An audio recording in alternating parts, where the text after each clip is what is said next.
One of my favorite subjects is the subject of rebirth, reincarnation. Of course, when you get into subjects like reincarnation, it's hard to know, it's hard to obtain that knowledge, right? Because where do you get that knowledge from?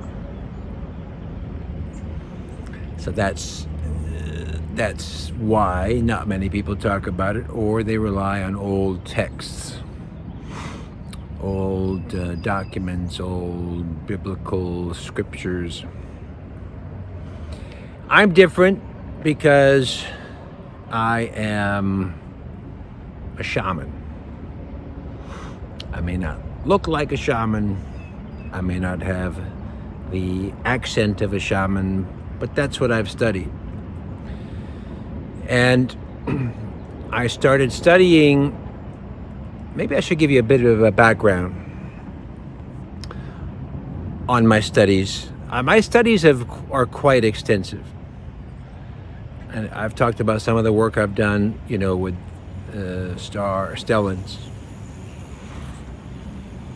But my studies are very diverse, and it's taken a great part of my life. And one thing, if anybody, walks a path of spiritual knowledge or enlightenment, or anything that you really want to obtain, there's something called sacrifice. Whatever it is, you want to raise a family, you want to build a career, you want to open a business, you have to sacrifice. It comes at a cost. Everything, anything significant comes at a cost. That's my experience.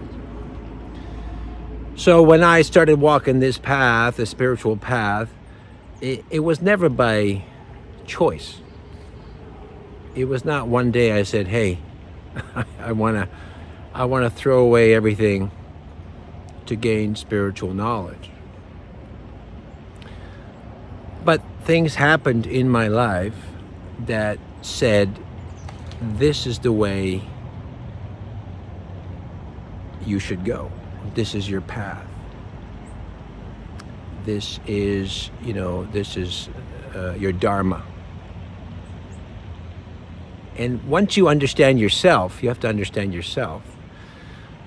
Once I understood myself, I realized these are the things that I have to do.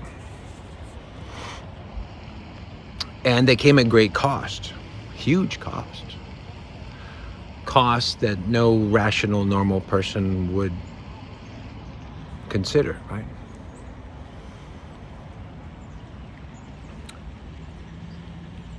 So that's the sacrifice. There are things that you sacrifice to gain knowledge or experience or build a business, to become famous, to become rich, to be talented. You have to sacrifice. You have to sacrifice. A lot of the young people today don't understand you have to sacrifice. They want something, and they think they're going to get it instantly on social media, right? Instant fame, instant money, instant talent. You go on a talent show, I got instant talent. I'm instantly funny. I have instant knowledge of the universe and reality. If I watch a video, I instantly know everything. I know more than that guy or girl or them or they. We live in an instant world, yeah. But if anybody's been here a while, the first step could be instant, but the process is long and painful and full of sacrifice. You have so much, and to get more, you have to give up something. So back in 1999, I was in Shanghai. I was living in Shanghai, and I was completely oblivious to everything that I've been talking about. In other words, I'm focused on my own things. And I started having these dreams, and I couldn't remember the dreams, but I know they were significant. I was at that time I couldn't see clearly, but I had these this inspiration. And so I didn't know how to express it because I was writing a lot, but I couldn't put it in the writing. I couldn't describe it in the writing. For some reason, that was not, it was beyond words. I can write, at this point I can write anything, but I didn't know how to write it. And I was having all of these dreams, and they're very, very powerful. Again, at the time, I was not interested of anything spiritual or extraterrestrial or anything. So I started painting. So I bought some canvas. I'm an artist. I'm not a great painter, but I can paint. As an artist, you can do a bunch of things. You just can't do them well. No one would buy my paintings. You never know. Painting, like, you can't become a great painter overnight. Again, this is instant. Somebody said, I'm going to be a painter. Look at the Mona Lisa. I can paint better than that. No, it takes years and years of sacrifice. So I started painting, and I painted these people. I painted one face, and then it was like a humanoid face, and I painted gray skin. The skin was gray. And then I painted the eye, and then I blackened the eye. And then they had a strange uniform on. So he had these black almond eye with the reflection of light, in it, and then gray, like a total gray, light gray face, skin. Now, at the time, again, as an artist, I don't judge. I try not to judge the art because it is what it is, right? Whereas if you're not an artist, you're gonna criticize your work. You're gonna attack your work, and that's what happens. If you see on social media, a film comes out, they just start attacking it. It's art, right? People don't understand art. And that's not unusual. So I painted it, and then I painted another one, and they had 3 or 4 of these gray-skinned people with black eyes. And then I painted a bunch of these paintings, and I said to myself, okay, what's going on? I don't know what's going on. Something's going on. Because most people don't have gray skin or black eyes. So then, at that time, I took a trip. I went back to Los Angeles to visit. I had a friend who was working there. I have often been to Los Angeles, even though I'm from Canada. I went to Los Angeles, and I went to the bookstore, and none of the books were interesting, but one book I found interesting by Dr. Narby. It's called The Cosmic Serpent. Again, nothing related to anything I'm doing, but I'm drawn to this book, The Cosmic Serpent. It's about a scientist who goes to I think it was Peru, to study with the shamans. See where this is going. Study with the shamans, and he discovered the secret language of the shamans, which he believed to be DNA, and that the shamans had been working with DNA for many centuries or centuries before science discovered the DNA molecule in 1953. And so this was the thesis of this scientist. And it was a really well written and well researched, but there were some final conclusions that he kind of jumped the narrative and just kind of just expressed his opinion, and that he was criticized for that. But you can see that in the writing. It's very, science has to be very based on the facts and evidence. Your conclusion must be based on all of that.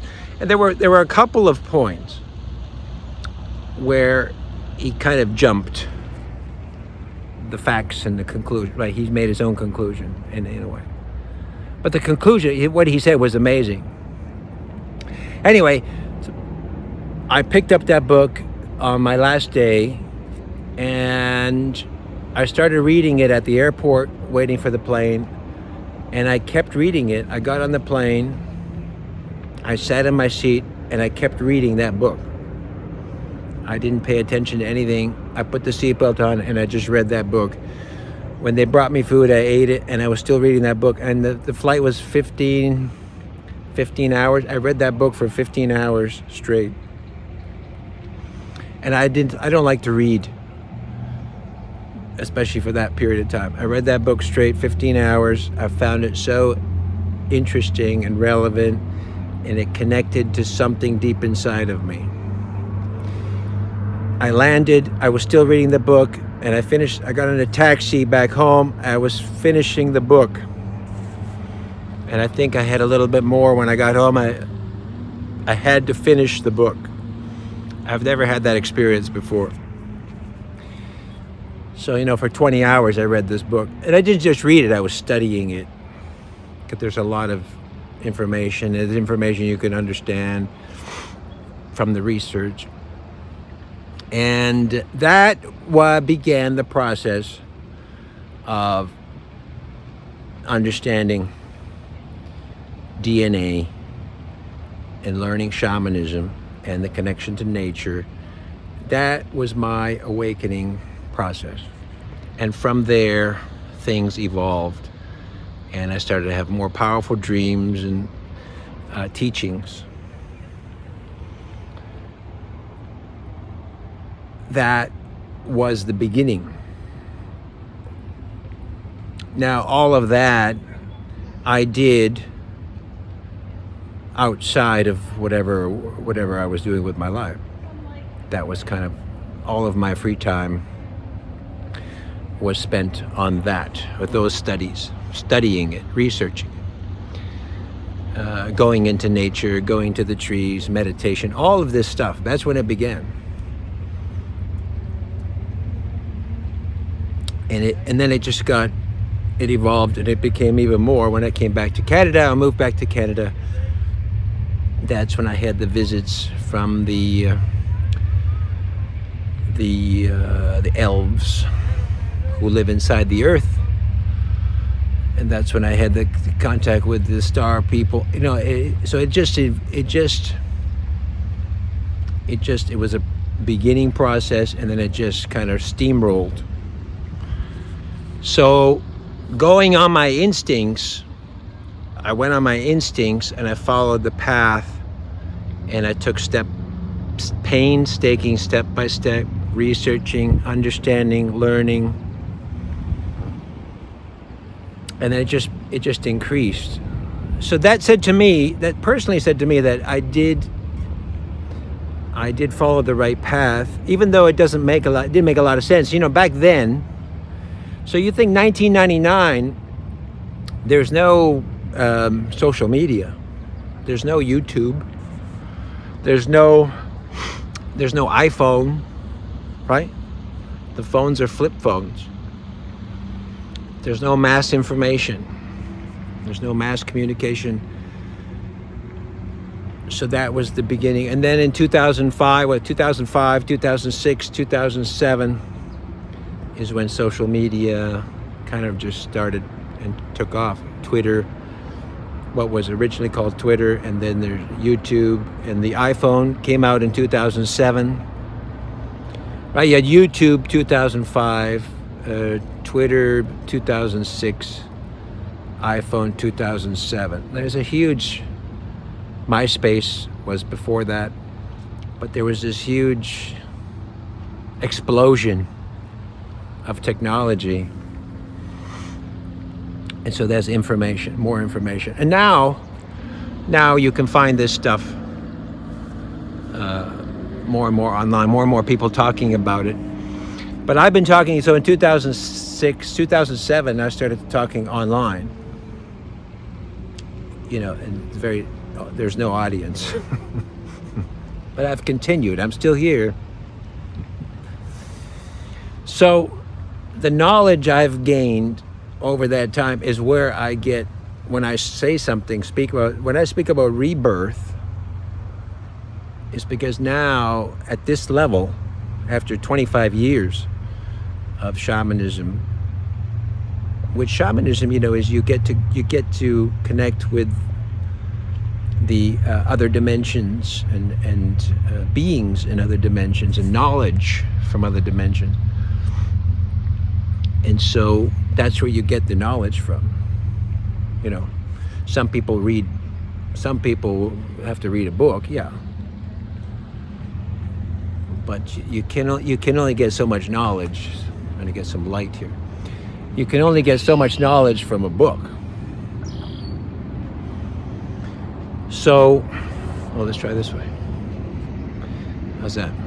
Oh, this one. It's too bright. So that's, the more I learn, and I've shared some very interesting stuff, and very interesting stories, some very wild ideas, exotic knowledge. And if you're still following, some people have been following me for a long time, and maybe some people are newer.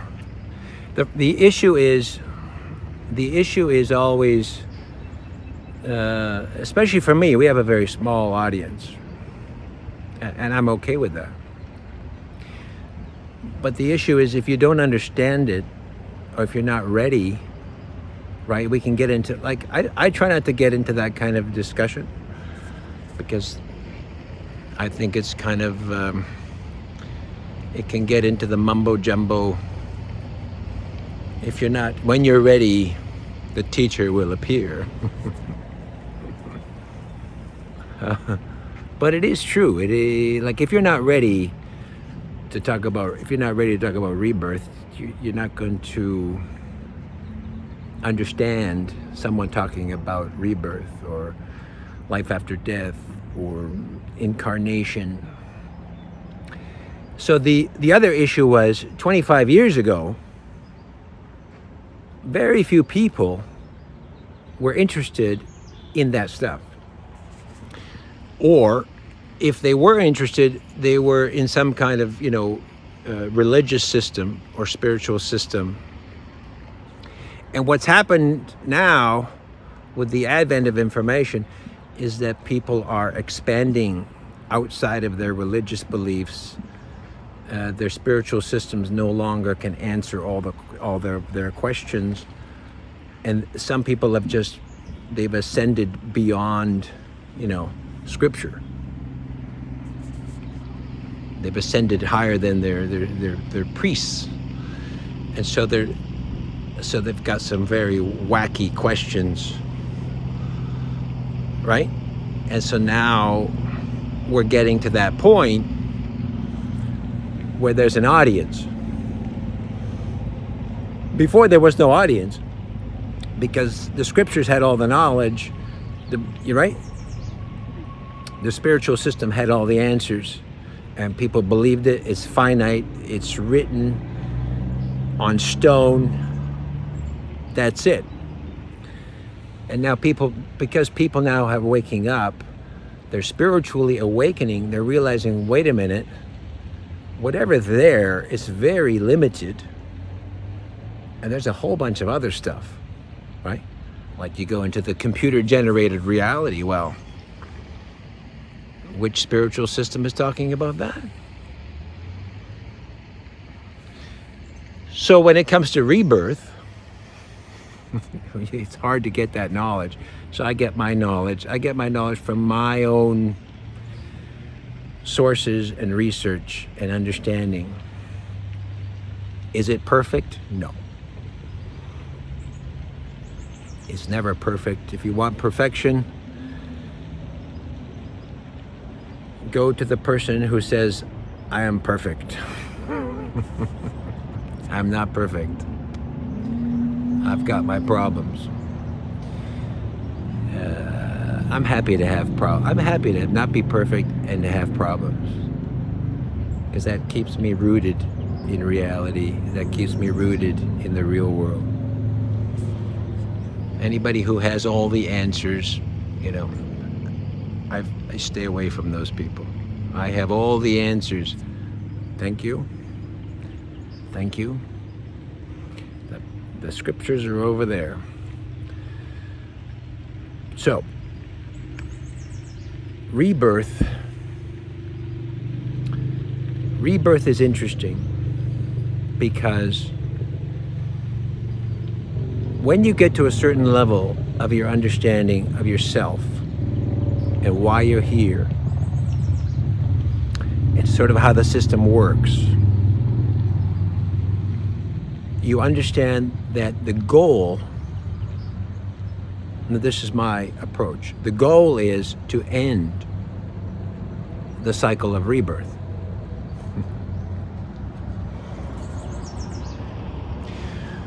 Which is, in some ways, is counterintuitive, isn't it? Because we live in a world that death is a mystery, and we used to think, well, am I going to heaven or hell? Will I enter the kingdom? I know a lot of people who will not enter any kingdom. I know them personally. They will not enter. They will be coming back. I have a list of people who are coming back. And it's too late to change. It's too late for them to change that direction. And they know who they are. You are coming back. You know who you are. And that will be your punishment. That will be your punishment, coming back. But the goal is not to come back. Now, if you're at that level, I'm going to qualify this. I want to qualify this. If you're at that level of understanding, you understand yourself, you've done a lot of internal work, and you're trying to figure things out, the goal is to not come back. Now, whether you can do it in this lifetime or next lifetime or 50 lifetimes, we don't know. I don't know. Now here's the other catch. Some of you watching are on your last lifetime. Some of you are on your last lifetime, and you don't want to screw it up. In other words, you've been here before. You've been here many times. You've done a bunch of things. You've learned a lot of things. So you don't need to relearn those things. You don't need to do those things again. So your goal is to understand or learn what you came here to learn. That may not be simple, right? It may deal with things that are outside of that are conflict with your ego, conflict with your problems with addiction. There may be people involved who are difficult to communicate with. You may be involved with your children, and you have to wait for them to grow up. Like, there's always a condition. There's always an issue, right? If it's connected to your children growing up, well, you have to wait for them to grow up. But during that process, you've got time to figure other stuff out, right? You're buying yourself time.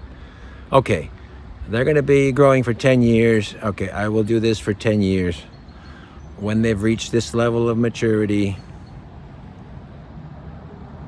I'll understand that, and then I'll be able to, right?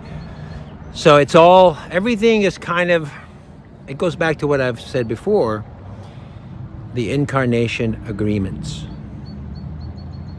So there are agreements that we sign before we incarnate, and they're very detailed. This is what I want to do. These things I will do to benefit me this way. These things I'll do to benefit others, because I'm at that level of benefiting others. These things I'll do. Right? That's in the incarnation agreement. I'll raise these children. And then there are contingencies, right? Contingency is if something happens with this, then I will do that. And then after I complete this, I will do that, and I will do this. So it's not like, again, if you go back to scriptures and stuff like that, it's very simple, the 7 this, the 10 that. It's not that simple, and it's different for every individual. So you will have your core things you will accomplish. These are things that not only you want to accomplish, but are congruent with your level of knowledge, your spiritual knowledge, your soul. And then once you do certain things, if you find in your life, you did acting for 10 years, and then you started your own business. And you did that for 10 years.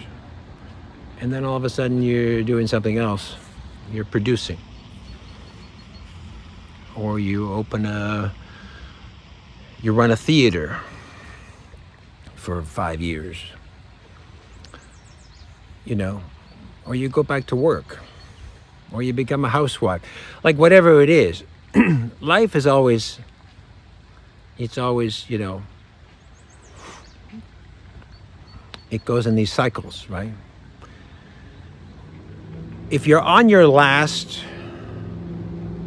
life, which will mean the end of your cycle, the end of your rebirth cycle, you've been reborn, and you've come back, and now you want to end. You've learned enough. Now you want to end. So now you have to complete what you've agreed to do in the incarnation agreement. What did you agree to do? I don't know. You know that. If you don't know instinctively, or if nobody can tell you per se, but sometimes your friends can say, you should do this. If you're good friends, not your bad friends. Your good friends will say, you should do this. You should run your instinct, right? Your instinct says, and your friends will say, and you could be wrong. You can make mistakes. But that's your guarantee. Your instinct is your soul, right? Your soul says,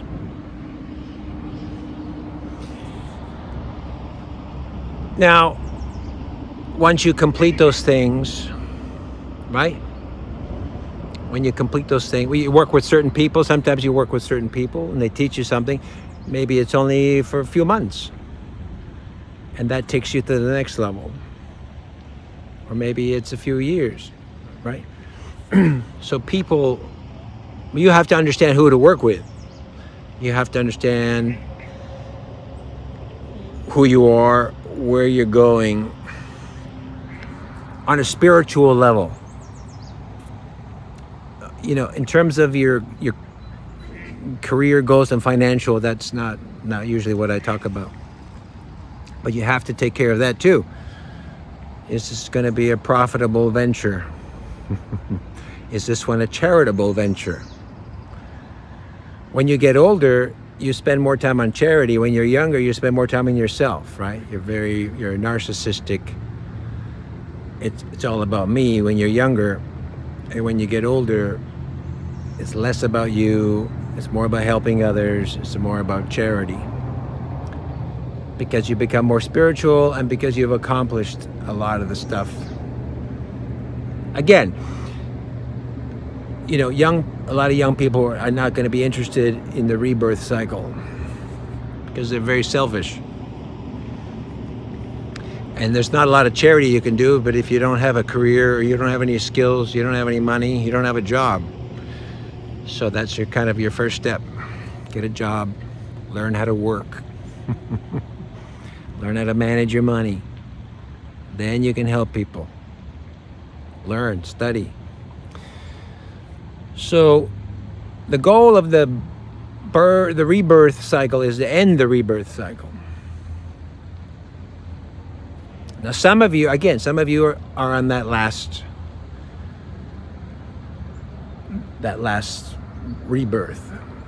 The issue is the world is designed to keep you rebirthing. The system, so the antagonist, the system is designed to keep you here, which means don't follow your goals. Don't trust your instinct. Do this, do that. Be rich, lose weight. Right? You can be smarter. You can dress nicer. The world, you're not beautiful enough. You're not rich enough. You're not famous enough, right? This is the world. You are insufficient. But if you follow the spiritual path is like whatever you follow is against logic. Everybody else is chasing money and dreams and fame, and you're chasing internal growth, healing, spiritual activation, right? It's very different. And the tough part is you have to also eat and live and pay your rent or mortgage and raise your kids. So again, my videos are more designed for people who have a spiritual bent and loves to listen to fantastical knowledge.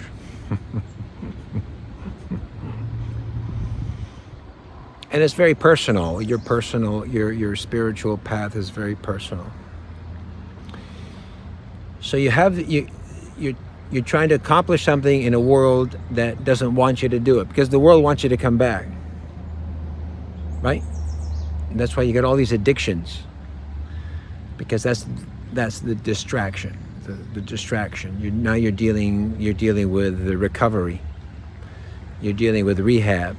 So let's say you're on your last life, and you need to do some things, so you finish the rebirth cycle, but you got addiction problems. You're in rehab all the time, and now you're focused on rehab and recovery. Well, you got other stuff to do, right? Which you can't get to because you're dealing with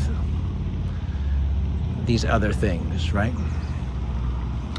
So that's the challenge. That's the challenge, right? That's the challenge. The distraction is the challenge. I've had people, they wake up and they go, gee, I'm not, my gender is irrelevant. I'm going to start doing this. Wait a minute. There's a lot more to the process. It's not, one realization is not the end of all realizations. It's one realization. If I stopped at one, I'd be nowhere today, because I'd be an artist painting gray-skinned people. I'd be the best artist the only artist painting gray-skinned people with black eyes, had I stopped at that realization. And he's the best painter. He's the best painter of grace-in people, and I've been very well. I've got a nice house, but I didn't succeed at anything else because I didn't do what I was supposed to do, which was everything else I've been learning and teaching, right? Writing. You understand? That was a fantastic, what do you call it? Learning activation. That was wonderful. That was overwhelming. But I didn't stop and fixate on that. And that's the other challenge, is that when people wake up, they fixate. Oh, you know, the human body is just a vehicle.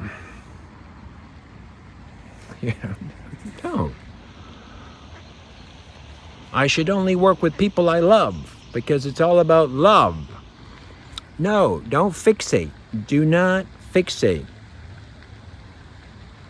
Right? Do not fixate. There are many, many things happening all at one time. Allow yourself to it's like a forest, right? And you see the lion, and then you're like, the lion is deadly. No, if you keep going, there's going to be an elephant, and you go, there's a leopard, and a puma, and a squirrel, and a hawk. Like, the forest is filled with surprising things, just like spirituality. And when you find something you like, you stop, learn, and then move forward. Stop, learn, move forward. So that by the end, you've done the right things. And so when you leave, if this was your last, you could come back. It would be your choice. Or you could do something else. But by the same token, if it's not your last life, I did what I came here to do. We go through the agreement. Yeah, you did this, you did that, you didn't do this, you failed to do that. You get the life review, right? Life review. You didn't do that very well. You screwed up over here. You shouldn't have beat up your wife. And the drugs. Whoa! What the hell? The porn. Jesus. Okay, and then you got to come back. We're going to redo that. You're going to redo this. You got to come back. So your life is, if you're here after many years of failure, after many lifetimes of failure, you're not very happy because you're doing it again, right? It's like going back to grade 12 6 times. It's not fun. But some people here are doing that. And there's some people here, I think I've said this before, some people here who are in the worst situation, massive addiction problem, or emotional, mental problem, because they've been here too long.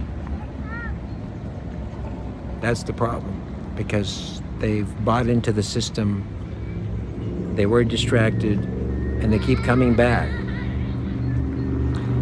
And they're in a lot of pain, you know. Some of them get help. There's help around, but you have to do it yourself, right? Ultimately, there's some things you have to do yourself. So the thing is, you have to do it. If you're in that kind of situation, you need to shut out all the distraction and focus on yourself. Spiritual growth. Everything else is an illusion. Rebirth. I think we'll have some more discussion. We get in the nitty-gritty of rebirth. Maybe it's a new thing, but it's important. Because instead of saying, what's my purpose in life? What do I want to be when I grow up? I'm asking, what did you agree to do before you were born? And are you doing those things?